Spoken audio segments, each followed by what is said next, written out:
Recently, I've been thinking, do we really need expensive things to get good at a game? Today, we're going to see if that is true or if it's not.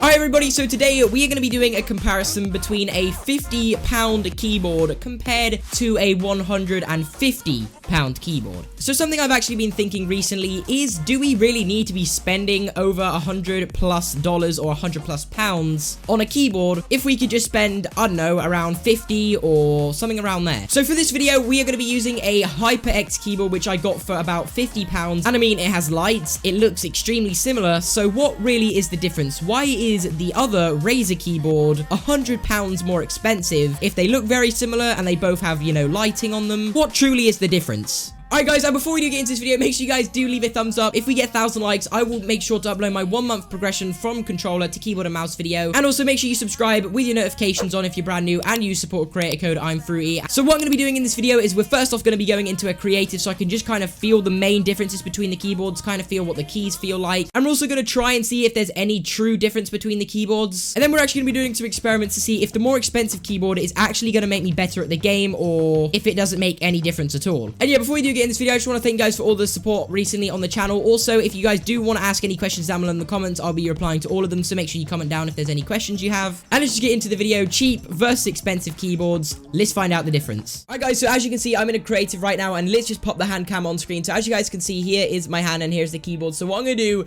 is going to be giving my first impression of the $50 or £50 keyboard. So here we go. Okay, so let's just move around a little bit. Okay, so the first thing, I'm not even joking, the first thing I can feel is that you actually have to put a bit more pressure down for the keys. Like on my other keyboard, I don't really have to like put any pressure down. So I put together this edit course, and we're just going to go ahead and try and do it on this keyboard right now, and then we're going to do it on my other keyboard and compare. So let's go.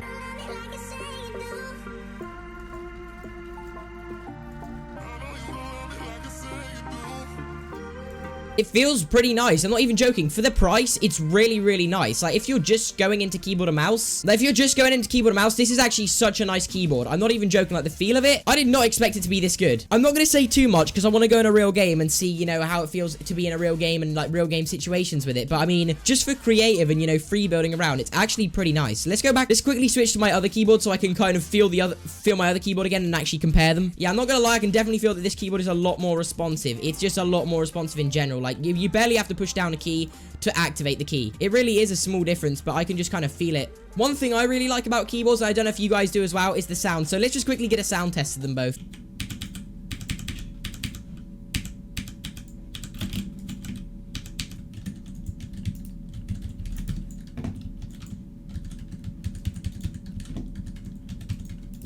Okay, first real game with the $50 keyboard. Okay, yeah, so the keys do feel a little bit clunked together. I'm not gonna... Oh, wait, what? The keys do feel a little bit, like, clunked together. Obviously, that's probably just because I'm used to my other keyboard, and it's probably gonna take a little while to get used to, like, the way the keys are laid out. Oh, my. Okay, we have to build against this dude. Okay.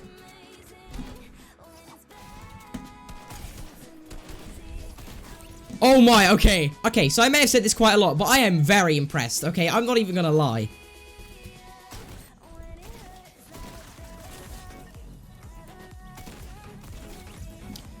Oh, okay. Now, I'm gonna definitely take an out here because I've got no mats. I've got no mats, and this guy knows what he's doing. Yep. Alright guys, so we are now in the game with the more expensive keyboard and mouse, and I'm not going to spend too long on this part of the video just because this is the keyboard I use a lot, so I kind of know the differences from using the other one. I guess what I'm trying to say is I already kind of know the differences myself, so I am going to make a bit of a conclusion at the end of the video, kind of showing which keyboard is better and which one I prefer, and why this one is more expensive than the other one. Okay, so the first thing I can definitely feel from going from the cheap keyboard to this more expensive keyboard, everything feels so much quicker and responsive. Like, it just feels like going from that one to this one, I feel like feels like everything's just got 10 times faster, if that makes sense. It probably doesn't, but I don't know. Oh my. No!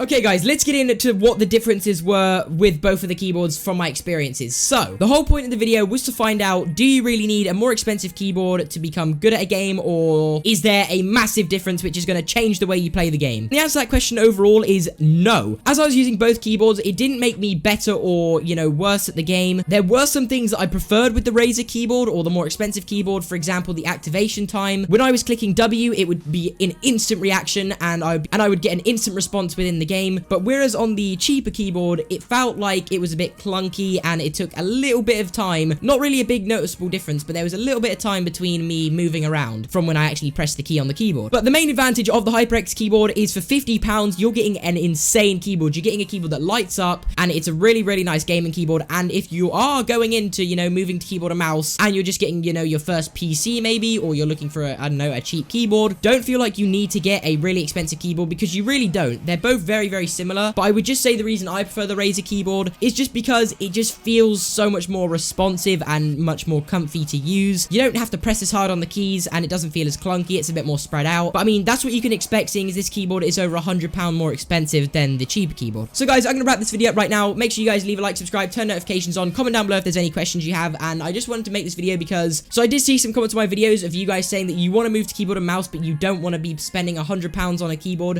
And this video was just to show you guys that you really don't need to be spending a lot of money to get a good keyboard. So yeah, hopefully you guys did enjoy this video and I'll see you guys in the next one. Have a great rest of your day and peace out.